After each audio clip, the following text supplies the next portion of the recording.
नमस्कार, मैं गरिमा आप सभी का जीएस डेली रेसिपीज में स्वागत करती हूँ। आज मैं आप लोगों के लिए किचन की कुछ यूज़फुल टिप्स लेकर आई हूँ। वीडियो पसंद आए तो इसे लाइक और शेयर ज़रूर कीजिएगा।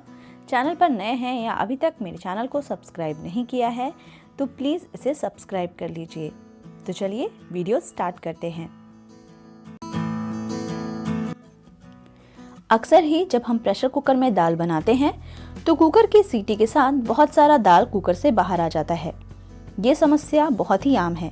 इससे बचने के लिए मैंने यहाँ प्रेशर कुकर में 1 कप दाल धोकर ले लिया है। दाल में पानी और नमक हल्दी डाल दिया है और अब हम इसमें डालेंगे 1 चम्मच देसी घी या कोई भी कुकिंग ऑयल जो आप इस्तेमाल करती हैं।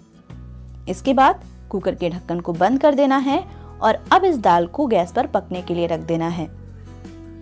सिर्फ 1 चम्मच कुकिंग ऑयल से ही आप देखेंगी कि कुकर की सीटी आने के बाद भी थोड़ा सा भी दाल कुकर से बाहर बिल्कुल नहीं आएगा। ये देखिए, सीटी आने के बाद भी दाल बिल्कुल बाहर नहीं आया। तो आप इस ट्रिक को अपनी अगली कुकिंग में ज़रूर यूज़ कीजिएगा। हम जो कपड़े किचन के काम के लिए इस्तेमाल करते हैं, लगातार उन्हें इस्तेमाल करते रहने से वो गंदे हो जाते हैं, उस पर कई तरह की चिकनाई लग जाती है। इसे आसानी से साफ करने के लिए मैंने यहाँ एक बर्तन में तेज़ गर्म पानी और 1 चम्मच डिटर्जेंट पाउडर लिया है। इसके बाद अपने किचन के कपड़ों को हम इसमें अच्छी तरह से डुबोकर भिंगा लेंगे। कपड़ों को पानी में पूरी तरह से डुबा लेना है। इसके बाद हम इसे इसी तरह से भींगा हुआ 1 घंटे के लिए छोड़ देंगे। 1 घंटे के बाद हम इस कपड़े को अच्छी तरह से पानी में रगड़ लेंगे और अब आप देख सकते हैं पानी में इस कपड़े की सारी गंदगी आ चुकी है।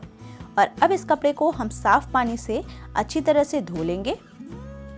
साफ पानी से धोने के बाद कपड़े की चिकनाई और सारी गंदगी निकल चुकी है। अब इन कपड़ों को आप सुखा लीजिए और फिर से आपके किचन टॉवेल या किचन में इस्तेमाल होने वाले कपड़े बिल्कुल साफ होकर तैयार हैं। चॉपिंग बोर्ड पर हमेशा इस्तेमाल होते रहने से कई तरह की गंदगी लग जाती है।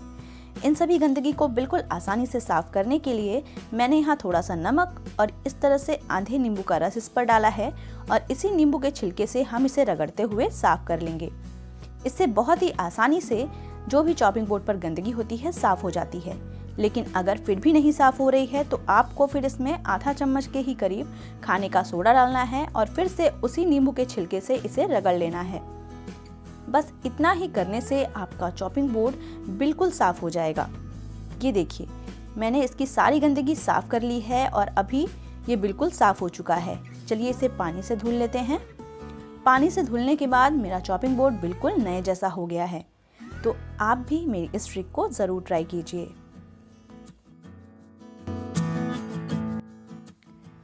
नारियल के छिलके को आसानी से हटाने के लिए सबसे पहले हम नारियल को इस तरह की एक थैली में भरकर डीप फ्रीजर में लगभग 4 से 5 घंटे के लिए रख देंगे। इसके बाद हम इसे फ्रीजर से निकाल लेंगे और अब इसे थैली से बाहर निकालकर हम नारियल के इस छिलके को अपने हाथों से ही तोड़कर हटा देंगे। ये बहुत ही आसानी से निकलकर साफ हो जाते हैं। इसके बाद अब हम इस नारियल पे हर तरफ से घुमाते हुए किसी भी भारी चीज जैसे हथौड़ा या बट्टे से मारेंगे। मैंने यहाँ बट्टा ले लिया है और अब इस तरह से इसे हर तरफ से घुमाते हुए हमें नारियल पर मारना है और आप देखेंगे थोड़ी ही देर में नारियल का छिलका बहुत ही आसानी से नारियल से अलग हो जाता है। इस तरह हमें ज्यादा मेहनत भी नहीं करनी पड़ती है और नारियल बहुत ही आसानी से छिलके से अलग हो जाता है। संतरे के छिलके को आसानी से निकालने के लिए सबसे पहले हम लेंगे संतरा और अब हम एक चाकू से संतरे को गोल घुमाते हुए इस तरह आधे पर से संतरे पर निशान लगा लेंगे। ये देखिए, इस तरह से चाकू से मैंने निशान लगा लिया है। इसके बाद हम एक चम्मच लेंगे और चम्मच को इस तरह से संतरे में डालना है और अब इस चम्मच को इस तरह से घुमाते हुए हमें इस संतरे के छिलके को अलग कर लेना है। बहुत ही आसानी से इस तरह करने से छिलका अलग हो जाता है। ये देखिए, आधा छिलका अलग हो चुका है। तो अब हम दूसरी तरफ से भी चम्मच को संतरे के छिलके के अंदर डालकर गोल घुमा लेंगे। इस तरह से बहुत ही सफाई से संतरे का छिलका अलग हो जाता है। ये देखिए, संतरे का छिलका अलग हो चुका है।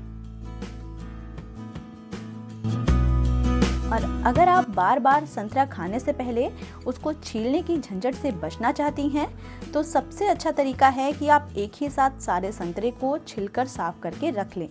इसके लिए संतरे के छिलके को हटाना है और इस तरह से संतरे के सारे रेशे को निकालकर संतरे के हर पीस को अलग कर लेना है।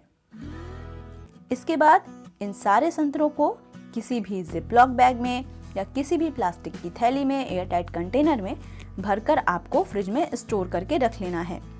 इस तरह से पूरे 1 हफ्ते तक आपके संतरे ऐसे ही फ्रेश बने रहेंगे और जब भी आपका मन करे आप इन्हें फ्रिज से निकालिए और इसे खा सकती हैं।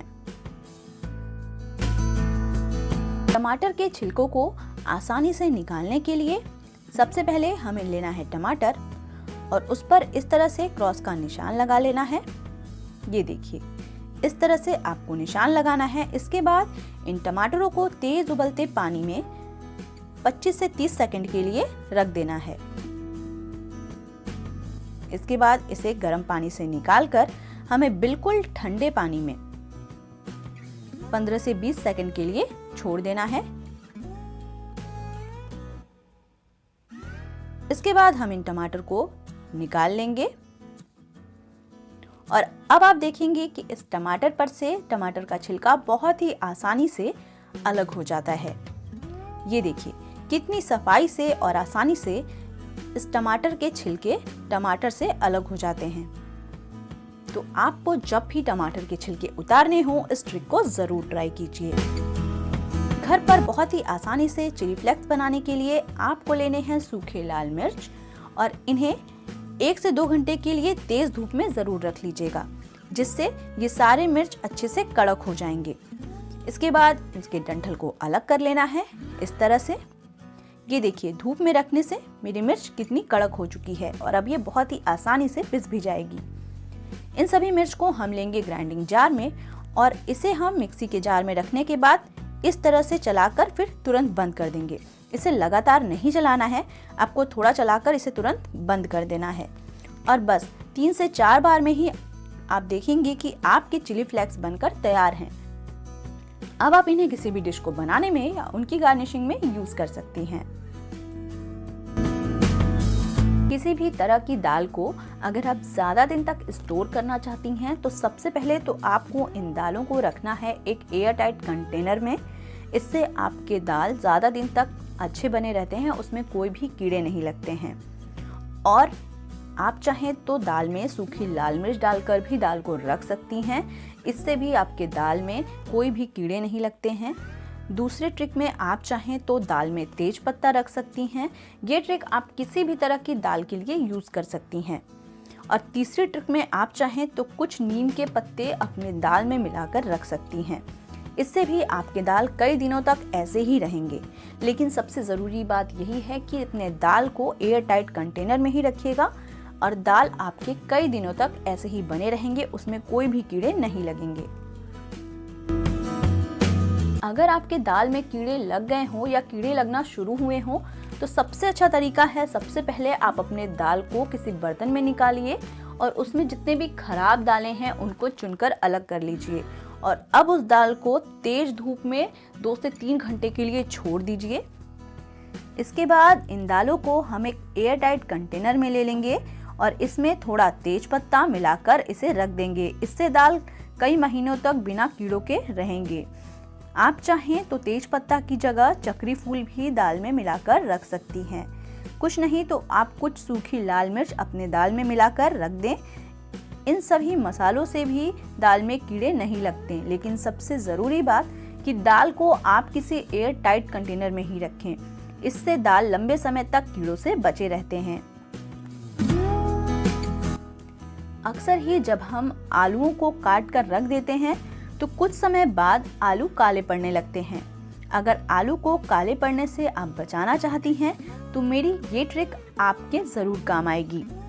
इसके लिए आपको आलू जैसा काटना है, छोटा बड़ा जैसा भी काटना है, अपनी रेसिपी के अकॉर्डिंग आप आलूओं को काट लें और इसे किसी बर्तन में ले लीजिए। इसके बाद हम इस बर्तन में पानी डालेंगे और इतना पानी डालेंगे कि हमारा जितना भी आलू है ये पानी में अच्छी तरह से डूब जाए। फिर हमें लेना है नींबू और नींबू के रस की 4-5 बूंदे हम इस पानी में डाल देंगे। बहुत ज़्यादा नींबू डालने की ज़रूरत नहीं है, 5-6 बूंद भी बहुत है। इस तरह से आपका आलू जल्दी काला नहीं पड़ेगा। तो दोस्तों, ये थे कुछ यूजफुल टिप्स आप सभी के लिए। वीडियो पसंद आई है तो इसे लाइक शेयर ज़रूर कीजिएगा, और वीडियो कैसी लगी ये मुझे कमेंट करके ज़रूर से बताइएगा। तो मिलती हूँ अब आप लोगों से अपने अगले किसी नए वीडियो में। तब तक के लिए नमस्कार।